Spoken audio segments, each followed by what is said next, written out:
What's up now? I'm your host, Dash. Today I'll be talking about UFC 229, Khabib versus Conor as the main event championship for the lightweight title. I'll start off with early prelims. So starting with LaFlare against Martin. This is probably Tony Martin's second fight at welterweight, coming up from 55. I think he has the speed and some submission skills, and Ryan LaFlare maybe is on his questioning moment right now.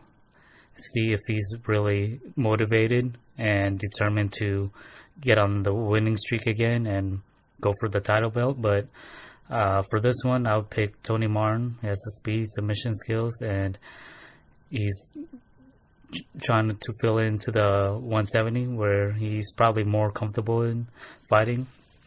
So I would choose Tony Martin for that fight. So next up, Gary Maynard against Nick Lentz, the Carney versus the Bully. Not quite sure if he's still called the Bully, but it's Gray Maynard. Gray Maynard, he was pretty much champion almost. He almost won against Frankie Edgar, but that didn't happen. And seems like after that fight, or those fights, he kind of was on a downhill. He's had multiple losses, KO or TKO from several people. Tried 145 weight class. Now he's back up to 155. Nick Lentz, he's durable. You know, he's hard to take out. Nothing really amazing about him. He's not super striker, nor is he super grappler submission guy. But he's decent overall. I would pick Nick Lentz, maybe just because he's more durable, I would say. So I'd pick Nick Lentz for that fight. So next fight, Lena Landsberg, Yana Kunitskaya. Lena, she has decent striking. Haven't really seen any of her ground game since she's been in the UFC. And Yana, I've been following her since Invicta.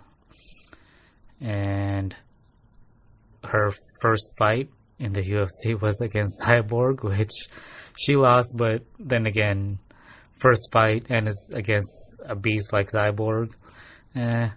I don't really count that on her record because pretty much everybody else loses against Cyborg. So, but she's at her, I would say, optimal weight class, fighting weight class at 135. She has pretty good stand up. She has some submission skills. She controversially submitted Tanya Evinger, but I think she tapped. But anyway, she does have some submission skills, so she's a little bit more well-rounded as opposed to Lena, Elbow Queen. I would pick Yana Kunitskaya on this fight. So next fight is on the regular prelims. So we got Scott Holtzman, Hot Sauce, against Alan Patrick. Can't really pronounce his nickname, Nugete. But anyways, he's from Brazil. Haven't really seen too much of Scott Holtzman. I haven't really seen much of either, but I do like Brazilian fighters, and he's pretty exciting, and he did a backflip in his weigh-in. So if he has that kind of energy at a weigh-in, then I'm hoping he'd have that energy and that fire for the next fight, or the next day on the fight. And not really much to say about them, but I got Alan Patrick for that fight. So next fight, Aspen Ladd against Tanya Evinger.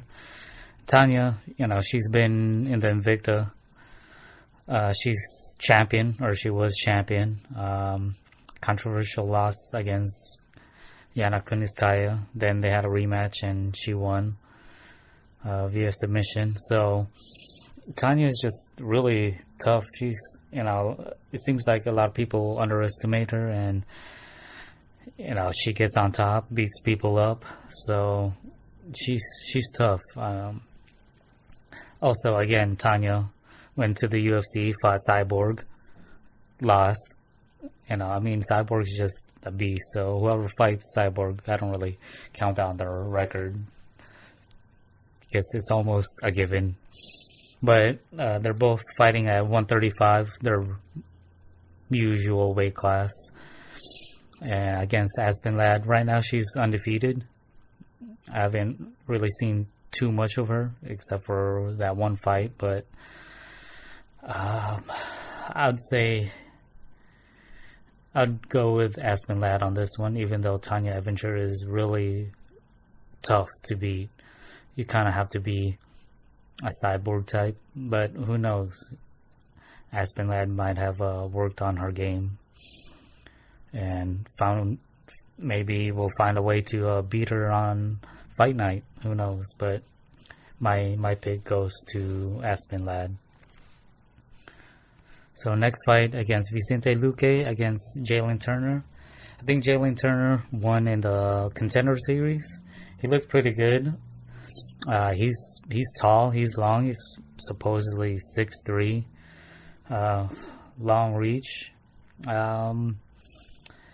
I just haven't seen too much of him, but I have seen Vicente ever since they were doing that Ultimate Fighter series, I think, between the camps, ATT,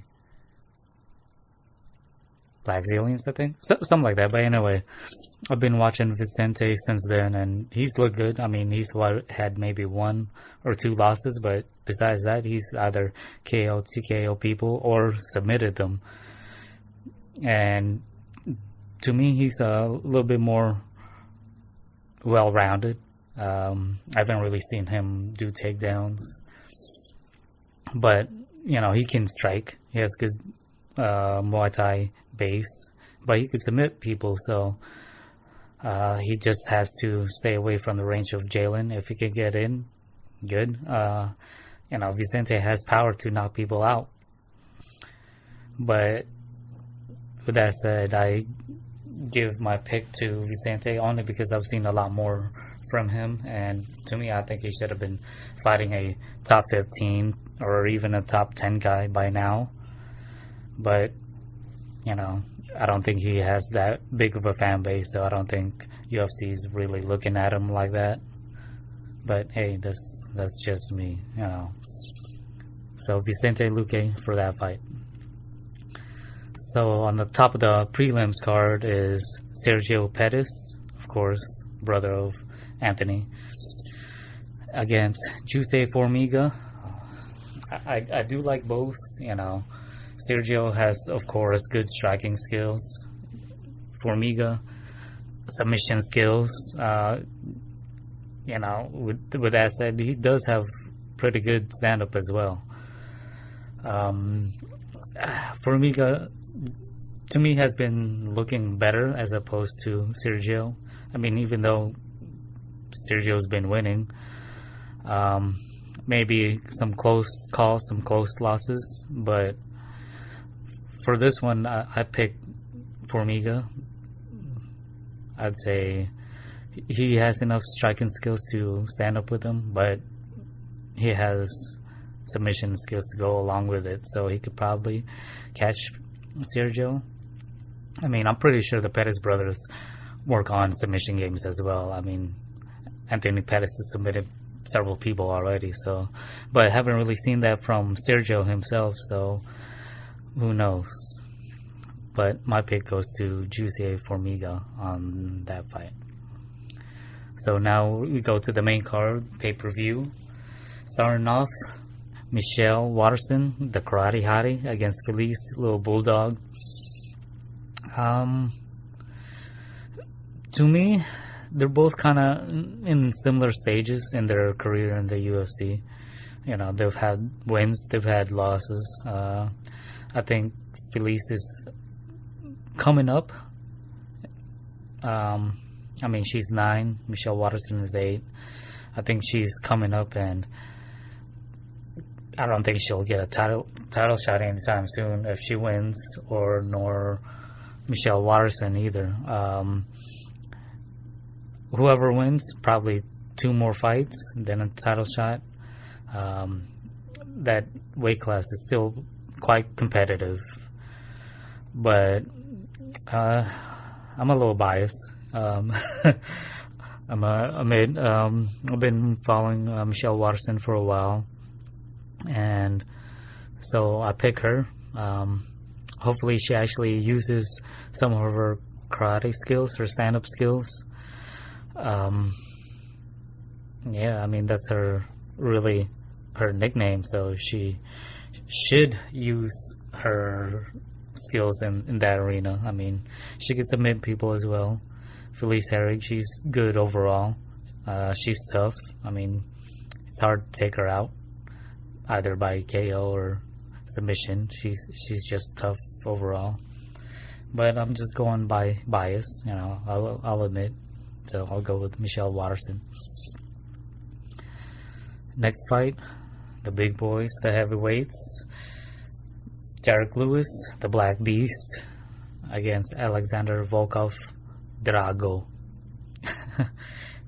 It's fitting. He's a tall, big, intimidating dude. He does have skills. He's not just tall. He can move. He has good striking. Derrick Lewis, of course, can hit hard. I think Alexander Volkov should use some of his kicks to the front, particularly the belly, the head as well. The front kicks, use those deep kicks. If he uses range, you know, he can win. Derrick Lewis, of course, he hits hard. If he gets close enough to you and hits you, it'll probably be lights out. So, but I choose Alexander Volkov on this one. I think he has more skills, technical skills overall, and he's longer, and he can hit. So if he uses those skills, kicks, punches, mix it up a little bit, I think he'll win. But it's heavyweights, you know, sometimes one punch and you're done. So next fight, Ovince St. Preux against Dominic Reyes, the Devastator. Ovince St. Preux, I think they should rename that submission to St. Preux, or at the very least call it Van Preux. You know, he's had 3, and for a long time there was only 1 in the UFC, and St. Preux has 3 of them out of 4. So I think that name should be changed. But anyways, back to the fight. Dominic Reyes, man, he's been looking good ever since he came to the UFC. I saw his knockout right before he got into the UFC, his head kick knockout. Man. Then after that, 3 KOs all in a row. 3-0 in the UFC. Striking. Hits hard. Man. He's tall. He's long. 6'4". Man. But Ovince St. Preux, though, he can hit, and he obviously can submit people. But he has been taken out. He's been KO'd. I haven't really seen Dominic Reyes tested. I've seen him get clipped a few times. It seems like he has a chin, so who knows? They're both athletic. Ovince St. Preux has that football background, so he's pretty athletic. Dominic Reyes, he seems like he can have good head movement, and he can move his body to evade shots. But I like them both, but I choose Dominic Reyes. He's on a roll right now, and sometimes, that confidence will get you up there. And who knows? He's a striker. I tend to go with strikers, but Elvin St. Preux can strike as well. So I still pick Dominic Reyes, but hey, who knows? Elvin St. Preux can pull off another submission. Who knows? Haven't really seen Dominic Reyes in the UFC get in trouble, in the grappling or submission games. So as of right now, I haven't really seen too much of Dominic Reyes in other aspects, but his striking looks great. So I choose him on that fight. So next fight, co-main event, lightweight as well. Tony Ferguson, former interim champion. Anthony Pettis, former champion. They both have skills. They both have striking. I've seen videos of Tony Ferguson actually do some striking workouts. He does have striking. It's just against real strikers, he doesn't do well for some reason. I'm not sure. He does have a great submission game. He's over there with the 10th planet. And anybody from there, you pretty much got to watch out for in terms of the submission game. Anthony Pettis, of course, he has strong striking background, Taekwondo, and you've seen his highlights. I think he's regained his confidence. He's got the fire back, and to me, he's an exciting fighter to watch. For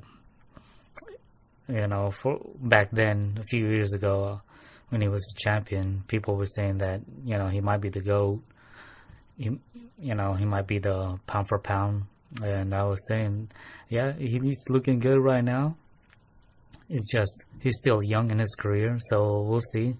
And then he got a few losses. And then now, it looks like he's starting to get that steam back and that fire back. And hopefully he does. He's exciting to watch. I mean, even though he has striking, doesn't mean he's a slouch at the ground game. His weakness is the takedowns and people grinding on him, pounding on him. But Tony Ferguson doesn't seem like a ground and pounder and grinder type fighter. I mean, he can submit people, but the weakness that Anthony Pettis has seems like Tony Ferguson doesn't do that kind of game.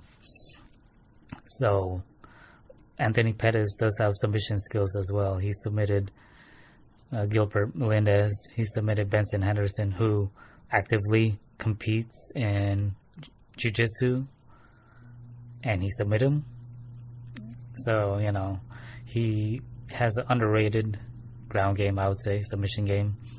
People don't really see that because he's had striking highlights, So, I would go with Anthony Pettis.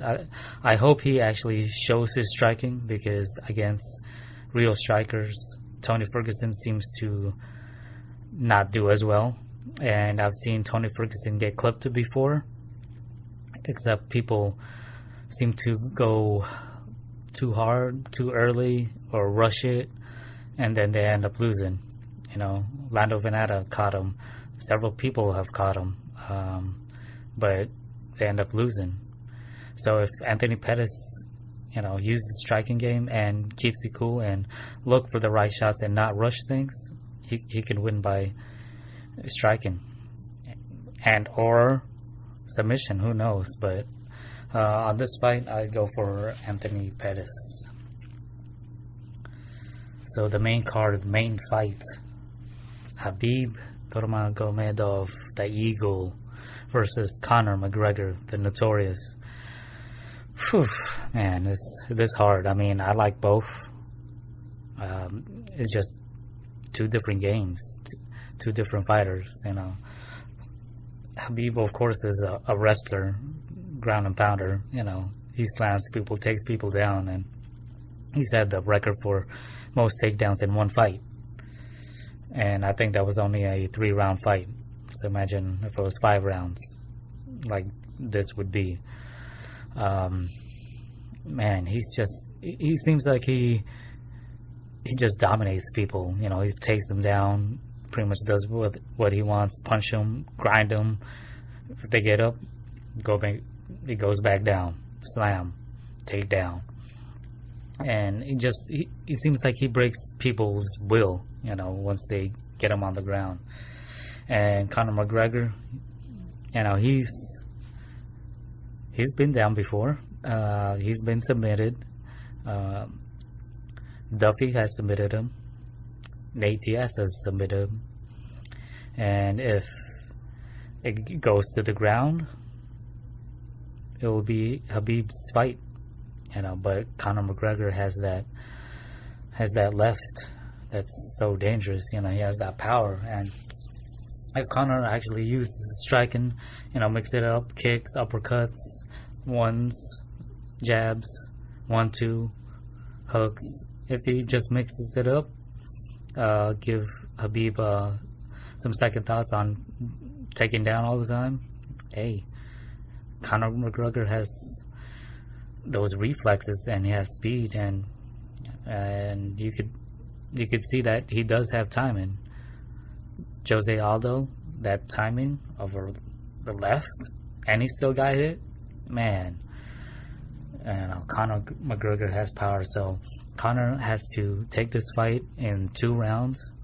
If he don't, then it's Khabib's fight, you know, because Khabib doesn't look like he gets tired. You know, I've seen him breathe kind of hard, you know, but who doesn't? But I've seen him fight all 5 rounds several times, and all grinding, all pressure. So if it goes 5 rounds or even 10 rounds, you know, Khabib has that stamina to go all that 5 rounds. But if it gets hit, who knows? It could end early. But then again, if Khabib does have a chin, you know, Conor McGregor suspects he has a glass jaw. But who knows?